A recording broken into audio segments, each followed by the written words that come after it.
10 de la mañana con 37 minutos, 10 con 37. Tengo el gusto, el placer, como todos los viernes a esta hora, de saludarle y darle la bienvenida a nuestro colega, el natalino periodista Guillermo Muñoz. ¿Cómo está, don Guillermo? Buen día, gusto de saludarlo. Igual, Mauro, buenos días. ¿Todo bien por acá?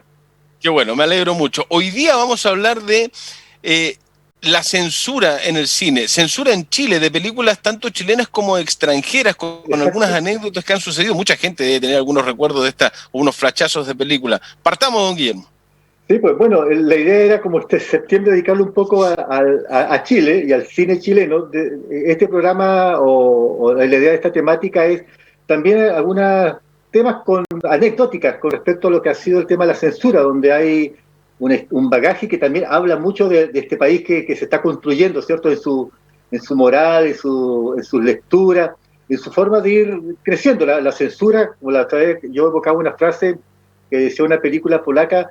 El censor la censura es un arte, por lo tanto el censor es un artista, si lo ponemos de cierta manera. O sea, tienen modos creativos, también habla muy mal de nuestra, puede hablar muy mal de nuestra cultura, puede hablar muy mal del país, de lo que somos, pero además también resuelve las fricciones que tiene una sociedad.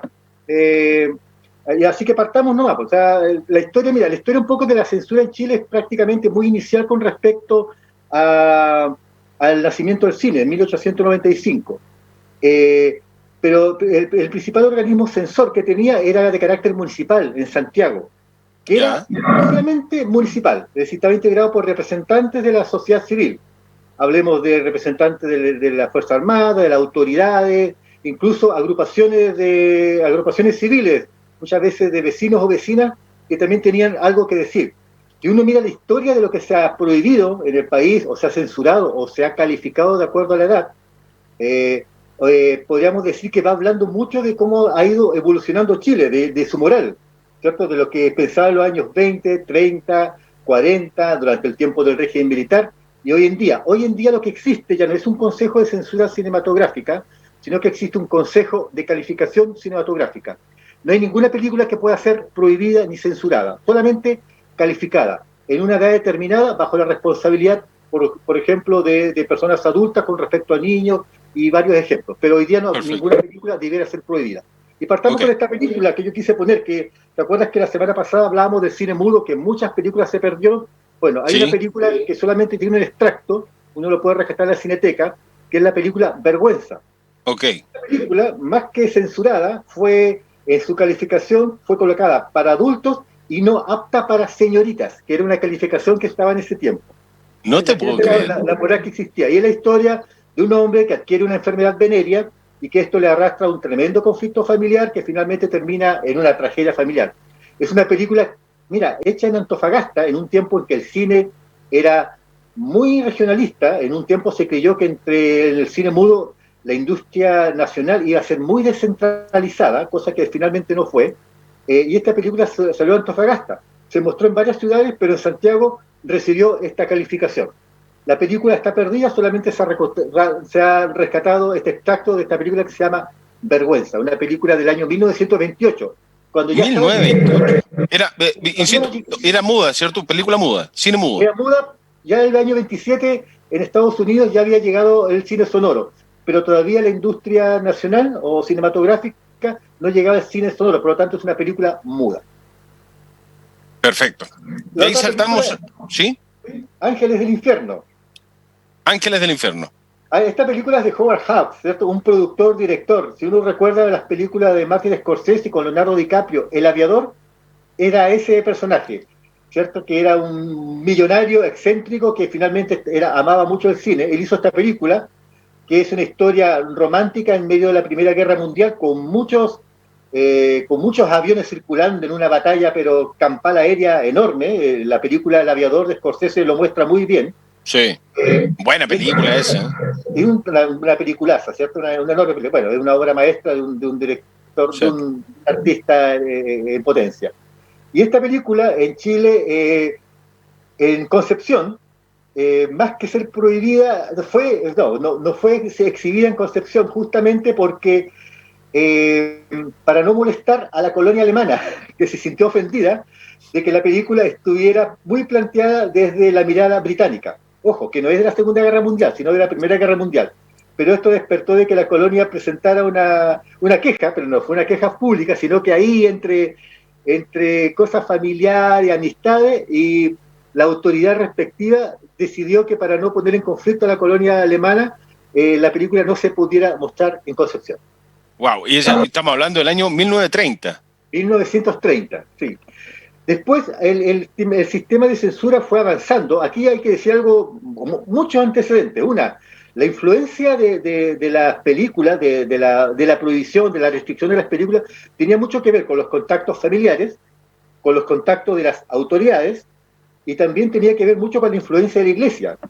Mucha gente no lo sabe, pero una de las personas que más fue promotora de la censura cinematográfica, de la moral que debía impartir el cine, fue el padre Alberto Hurtado, ¿cierto? Que hoy día está, que hoy día es San Alberto Hurtado, ¿cierto? Él fue uno de los hombres que levantó la cruzada por la censura en el cine en Chile. Mira. Tenía una visión conservadora y, por supuesto, él levantaba una moral, que el cine tenía que dar el ejemplo. En el tema familiar había muchas agrupaciones, así como de juntas de vecinos, grupos de abuelitos, de abuelitas, de personas que tenían que todavía hasta el día de hoy en Chile permanece, por supuesto, pero que tenían mayor influencia, y ellos determinaron muchas de estas funciones. Por ejemplo, ¿te acuerdas que había la función matiné, vermut y noche? Sí, claro. Bueno, el vermut era porque resulta que un grupo de señoras que se juntaban a tomar café no podían ver la película de la noche y por lo tanto instaron a las autoridades que coloquen por favor una función a la hora de la oncecita donde se tomaba un pequeño vermut. Y de ahí, en ese momento, se constituye la nueva categoría de exhibición: matiné, vermut y noche. Bueno, también había matinal, ¿no? Sobre todo los fines de semana. La producción y la exhibición de cine en Chile, en Magallanes, era enorme. O sea, estaban las empresas distribuidoras, ¿cierto? Que hoy día llamamos transnacionales, estaban además las empresas más nacionales y había un esfuerzo de los trabajadores y trabajadoras por hacer cine. Había sedes de agrupaciones de izquierda, principalmente el Partido Comunista, el Partido Obrero Socialista, que convertían sus sedes en salas de exhibición y mucho de cine popular, ¿cierto? Películas, documentales. Por lo tanto, la cantidad de exhibición que había en el país era enorme. Pero todo estaba, la contradicción que había es que había un consejo municipal censurador, pero la película podía exhibirse en Antofagasta, podía exhibirse en Punta Arenas, podía exhibirse, pero en Santiago podía ser prohibida. Y esto fue que hizo que después este organismo se centralizara, se convirtiera en un consejo de censura cinematográfica nacional que estaba integrado muchas veces por representantes también de la sociedad civil, en los años 50, 60, que determinaban las películas también con una moral, ¿cierto? También estaba la Iglesia, con una moral con la cual se tenía que ver o cuál era el ejemplo. Y ahí hubieron varias categorías: para todo espectador, para mayores de 13, no apta para señoritas, para adultos. Eran como 5 categorías que restringían mucho el acceso a determinadas películas. Increíble el no apta para señoritas, ¿eh? Vamos con El último tango en París. El último tango en París. Película.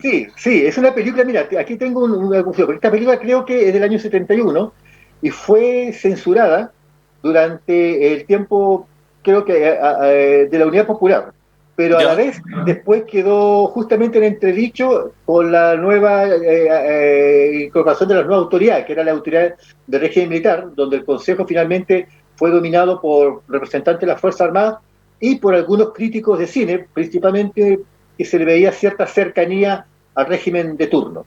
El último tango en París estuvo prohibida, ¿cierto?, en muchos países.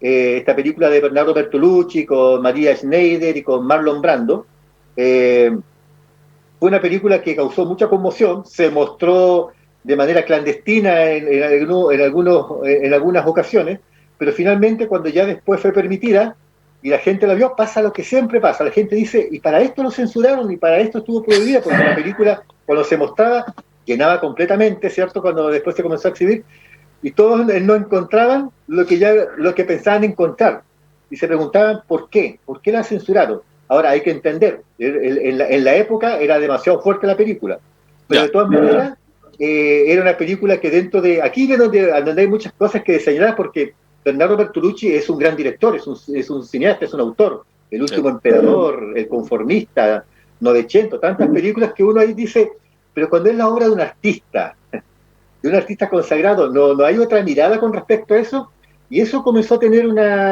eso es algo que todavía está en la paradoja de la prohibición o de la restricción que a veces se quiere hablar, cuando se habla del cine chileno o de las películas que tienen que exhibirse, a veces aparece la moral, ¿cierto? La Sobre moral.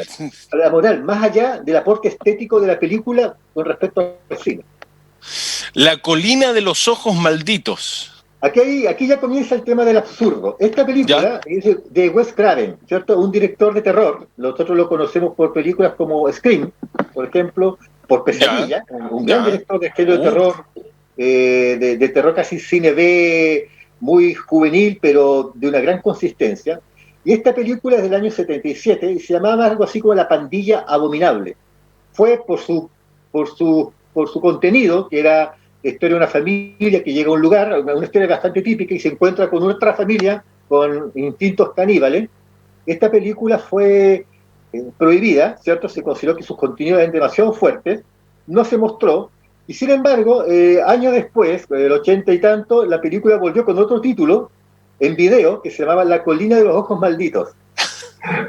Y ahí Y pasó. o sea, no se exhibió en cine, pero se vio, todo el mundo la vio en video, por todas partes, se hablaba La Colina de los Ojos Malditos, y nadie se dio cuenta, ni siquiera la censura, de que la película estaba prohibida. Qué increíble. Y le cambiaron el nombre y entró. Y Simplemente, listo. claro, o sea, ahí Claro. demuestra muchas veces que hay medidas restrictivas o de censura. Estamos hablando de pleno régimen militar, en que nadie se percataba muchas veces de estas pequeñas fallas del sistema. O sea, era Insólito, un sí, proceso que claro. tenía que revisar las películas que entraban, me parece que no las revisaban tanto. No, no era tanto, no era tanta la revisión. Missing, este también, una película famosísima. Sí, Missing, mira, aquí Missing lo interesante y lo absurdo es que Missing nunca estuvo prohibida en Chile. Esta es una ¿Ya? película del año 82 de un director muy fuerte del cine político, muy ligado a Chile en sus producciones. Tiene películas como Missing, ¿cierto? Estado de sitio y varias otras películas más. Pero Missing, su gran tema es la historia del periodista Charles Horman, o de la búsqueda del padre de un periodista que se llama Charles Horman, que estuvo en Chile antes y durante el golpe militar de 1973, y después aparece asesinado. Y se sospecha, o la hipótesis de la película, es que este periodista descubrió los nexos que tenía el nuevo régimen o los conspiradores que derrocaron al gobierno de Salvador Allende con la CIA, y que por ese motivo se le asesinó. Esa es la hipótesis que plantea la película, y la historia está interpretada, es dirigida por Costa Gavras, pero está interpretada por Jack Lemmon, y a la vez también por Sissy Spacek. Además que estuvo nominada al Oscar, estuvo en diferentes categorías nominada al Oscar. Por supuesto, esto no se supo en Chile. ¿Cuál es lo absurdo? Que la película nunca estuvo prohibida en Chile, pero nunca se trajo para ser censurada, porque se sabía que iba a ser censurada. Ah, ok, ya. Como ya estaba la censura ahí casi en apogeo, Claro, ¿para qué vamos a hacer el intento? ¿Para qué van a traer una película que finalmente la van a censurar sí o sí? O sea, si se censuraban películas que no tenían relación directa con el régimen, pero que hablaban indirectamente de restricciones políticas, de ideas de izquierda, si se censuraban ya en Chile, ¿para qué iban a traer una película que directamente hablaba de la historia política reciente chilena? Así que esta película del año 82 de Costa Gravas nunca fue prohibida, pero nunca se pudo exhibir en Chile hasta también el retorno de la democracia. La siguiente película, Guillermo, debe haber sido la que más marketing tuvo en términos de que se habló en medio, en la sobremesa familiar, La Última Tentación de Cristo, censurada claramente en nuestro país. Esta película finalmente se convirtió en el símbolo y emblema de la censura en Chile. ¿Sí? Como yo una vez te dije en el primer programa en como decía Terminator, tengo datos completos con respecto a esta película. Esta película de Martin Scorsese, basada en la novela de Nikos Kazantzakis, que plantea a un Jesús más humano, pero plantea la hipótesis de que Jesús finalmente en la cruz realmente se libera de la cruz, se libera del sacrificio, del martirio, ¿cierto?, por el pueblo que fue, y finalmente hacer el pueblo cristiano, y después de la cruz él no muere, no resucita, y finalmente la historia se convierte en que él se casa, tiene hijos y mantiene su historia y cambia, supuestamente debería cambiar la historia del mundo. Esta película fue prohibida en diferentes países, pero en Chile se prohibió inmediatamente, principalmente por la influencia que tenía la Iglesia Católica al respecto. Se mantuvo por muchos años, 1983 se censuró, pero en la década del 90, ya cuando se comenzó a plantear el tema, y Chile ya tenía prácticamente una denuncia así ante la Corte Interamericana de Derechos Humanos, se volvió a realizar ya con un consejo de calificación, de consejo de censura cinematográfica más democrática, ya sin integrantes militares, sino con personas representantes del mundo social y del mundo de la crítica de cine, y la película se permitió. Pero esta permisividad duró solamente un día, porque justamente ese día una agrupación ultraconservadora llamada El Porvenir de Chile presentó un recurso de protección. Y aquí viene, pero lo surrealista, pero lo de Chile es maravilloso como país. Adivina, porque para presentar un recurso de protección hay que presentarlo en nombre de una persona, ¿cierto? Sí. Ya, adivina quién era la persona por la cual se presentó el recurso de protección del Grupo Porvenir de Chile. No me acuerdo. ¿Quién era? Jesús. Tienes toda la razón. Sí, el recurso de protección presentado por la última atención por el Porvenir de Chile para que la película no se mostrara fue puesta en nombre de Jesús, representante nacido en Belén. Hasta se coloca una dirección, nacido en Belén, y que por supuesto es el padre de la religión cristiana, y por ser padre somos muchos los familiares, muchos los hijos e hijas, ¿cierto?, descendientes de este hombre que representa, y por lo tanto, como es un padre, los familiares están poniendo un recurso de protección por la protección de su nombre en esta película porque mancha su ahí. Ese recurso de protección, yo así lo entre comillas, es maravilloso. No por la censura, sino por la lectura, porque finalmente la creatividad del Porvenir de Chile para generar un recurso de protección que muchas veces la gente a favor de la exhibición no podía contrarrestar. Muchas veces eran muchos lugares comunes, no, pero ¿cómo? ¿Hasta cuándo este país? Que están así, que están así. Pero el argumento era absurdamente sólido en términos de la visión que tenía este grupo ultraconservador. Y esto finalmente se mantuvo por varios años, es decir, gente pudo ver la película por un día. Hay exhibiciones clandestinas. Mi amigo Fernando Aro cuenta una anécdota muy interesante en Punta Arenas, que mostró la película, parece que hubo una filtración, llegó fuerzas policiales, le pidieron la película y ellos le pasaron una cinta que estaba vacía, ¿cierto?, que no tenía nada, y los carabineros se llevaron la cinta, se cerró la puerta y siguieron viendo la película sin ningún problema. O sea, la fiscalización tampoco...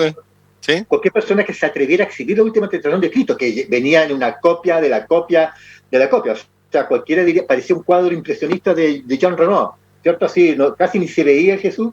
Sin embargo, después, cuando en el gobierno de Ricardo Lagos, cuando hubo las reformas constitucionales, allí se implementó el Consejo de Calificación y ya se determinó que ninguna película podía ser prohibida en Chile, y esta película hoy día se exhibió sin ningún problema, e incluso hace una semana estuvo en Netflix. Yo incluso era una de las razones por comentar sobre este tema, para anunciar que estaba en Netflix, pero ya no se encuentra en Netflix la película. Pero es una película muy interesante, emblema de la censura cinematográfica en el Chile de los 80 y de los 90. Perfecto, nos quedan 3 minutos. Entramos a las películas chilenas, ¿no? ¿Esperando un tren? 100 niños esperando un tren. Esto es más que censura. Aquí ocurrió esta película, este documental de Ignacio Agüero, sobre los talleres de cine de la profesora Alicia Vega en un sector poblacional en Santiago, un hermoso documental. Se presentó el año 88, ya en el año del plebiscito. Todavía el Consejo de Censura estaba integrado por militares, y finalmente los militares le pusieron mayoría de edad, 21 años. Esto despertó tal molestia que los representantes de los críticos de cine se levantaron de la sesión y se fueron, y se marcharon en forma de protesta, que es bastante simbólico. Y la película después, ya llegada a la democracia, fue recalificada y fue puesta por fin para todo espectador. Hay una anécdota muy interesante porque Ignacio Agüero estuvo en Chile, se presentó en Punta Arenas, y cuando le hacían muchas preguntas sobre su documental, El Diario de Agustín. Oiga, ¿y usted y el Diario de Agustín? Qué bueno que muestre esa imagen, porque sobre eso voy a comentar. Y de repente una persona del público le dice a Ignacio Agüero: oiga, yo le quiero hacer una pregunta no tan política. ¿Cómo hizo usted esa escena de la cuncuna, cuando los niños salen con la cuncuna, disfrazados, tapados con una... Y Ignacio Agüero dice: esa es la pregunta más política que me han hecho. Porque esa escena es la más política de la película, porque allí yo me preocupé de que en esa cuncuna, que los niños iban saliendo así como un carnaval oriental, se viera todo. Entonces, para mí era una imagen muy, pero muy política. Mira qué interesante anécdota relacionada con Punta Arenas. Pero la película mató al espectador y está en YouTube. Ojo, si uno pone 100 niños esperando un tren, puede ver el documental inmediatamente. Y, qué buena. Y Machuca. Con Machuca, que por supuesto no fue prohibida, fue un éxito de taquilla, pero tuvo una gran polémica. Y la polémica la tuvo en Osorno, porque una administradora, cuando la película ya tenía gran éxito, una administradora de la cadena Showtime, ella se le ocurre hacer una declaración, que está en el audio, donde ella dice que Machuca no va a llegar a Osorno porque es una película muy política y una película que muy, muy segmentada, por lo tanto es muy difícil que tenga un gran éxito comercial. Y esa pequeña idea, ¿cierto?, despertó una gran polémica. Después lo desmintieron de que en realidad era por la distribuidora, que Andrés Wood no la quería llevar, no la quería enviar, que habían pocas copias, pero ya el audio está y es muy claro lo que dice. Y ese pequeño comentario habla de que la censura no es simplemente un tema de calificación, sino que también es un tema del pensamiento, de moral, ¿cierto? Sí, claro. Cuando la gente dice, no, es que mucha política en el cine, mucho del golpe de Estado, no, es que muchas películas son muy amargos. Cuando uno hace ese comentario sobre cómo debiera ser el cine chileno, ahí por dentro hay muchas veces una moral restrictiva, porque el cine chileno o la expresión cinematográfica deberá ser siempre abierta, porque es la creatividad no tiene límites, de cierta manera. Tal cual, comparto absolutamente contigo. Ese comentario de la representante en Osorno fue como, esto no prendió, cabrón. Es lo mismo. No prendió, claro, y finalmente prendió, porque la película prendió con todo. En Osorno y tuvo un gran éxito de taquilla en Osorno. No solamente en Osorno. ¿Ah? En Chile y fuera del país también. Machuca fue una película muy exitosa. Es una tremenda película, sí. Yo no sé si alcanzo un minutito a hacer un comentario, ¿no? Dale, tenemos un minuto. El Bosque Caradima. Tú sabes que yo te integré al Consejo de Calificación Cinematográfica. Sí, pues señor, no estamos frente a cualquier persona, estamos frente a un ex integrante. Bueno, allí se produjo una discusión muy interesante. Yo no estuve presente, pero estaba al tanto del tema sobre el Bosque de Caradima. Y esto es muy interesante porque la discusión que hubo en el Consejo de Calificación Cinematográfica sobre el Bosque de Caradima, la película sobre Caradima que interpretaba Luis Ñeco, esta película tuvo una discusión muy interesante, no por restringirla, sino que si debería ser para mayores de 18 o para mayores de 14. Y fíjate que en el grupo de Consejo de Calificación hay un grupo, entre comillas, más conservador y un grupo más liberal. El grupo más liberal quiere extender más la frontera, ¿cierto?, que todo sea más abierto, y el grupo un poquito más conservador, pero nunca tanto, sino que, a ver, hay ciertas cosas que hay que restringir. Y hubo una discusión muy interesante en el Consejo de Calificación, donde se determinó que Bosque Caradima debía ser para mayores de 14 años. Y la razón, porque era una película que por el tema debía entre comillas, parecer que sea para mayores de 18. Pero por el tema que se planteaba, incluso después se pensó en ampliar la calificación, se pensó de que era porque era necesario de que las personas mayores de 14 años tuvieran mucha conciencia, ¿cierto?, respecto al tema del abuso sexual. Entonces era muy necesario que los jóvenes de 14 en adelante pudieran ver esta película. Entonces allí imperó una moral, ahí hubo una moral, una moral. Tienen que verla, que instrumentalizar un poquito la película para un objetivo, que también a veces es dado vuelta, también es censurador. Porque sí, pues, dice, esta película que no la ven los jóvenes porque va contra su moral, aquí era lo contrario, que la vean porque, pucha, va a ayudar a que ellos entiendan el tema del abuso sexual. Pero sin embargo, fue tan definitorio este tema porque permitió que las películas también, las calificaciones no eran simplemente por los contenidos, sino también por el aporte que podían prestar a determinados contextos sociales e históricos y respecto a temas que son muy graves en Chile y el mundo. Entonces quería resaltar esta anécdota porque esta película, simplemente por haber sido calificada de esa forma, ya no tenía por qué exhibirse en las noches, podía exhibirse también en las tardes, por el hecho de ser mayores de 14 años. Y eso se pasó. Buen detalle, ¿eh? Sí. Ya no tenemos que ir. Siempre un agrado conversar contigo. Locos por el Cine con mucha gente cada vez más. Un abrazo, Guillermo, ¿eh? Nos vemos el otro viernes. Igual, que esté muy bien. Chao, chao. Saludos. Chao. Pausa y se nos viene Víctor Hernández a hablar de historia en los próximos minutos.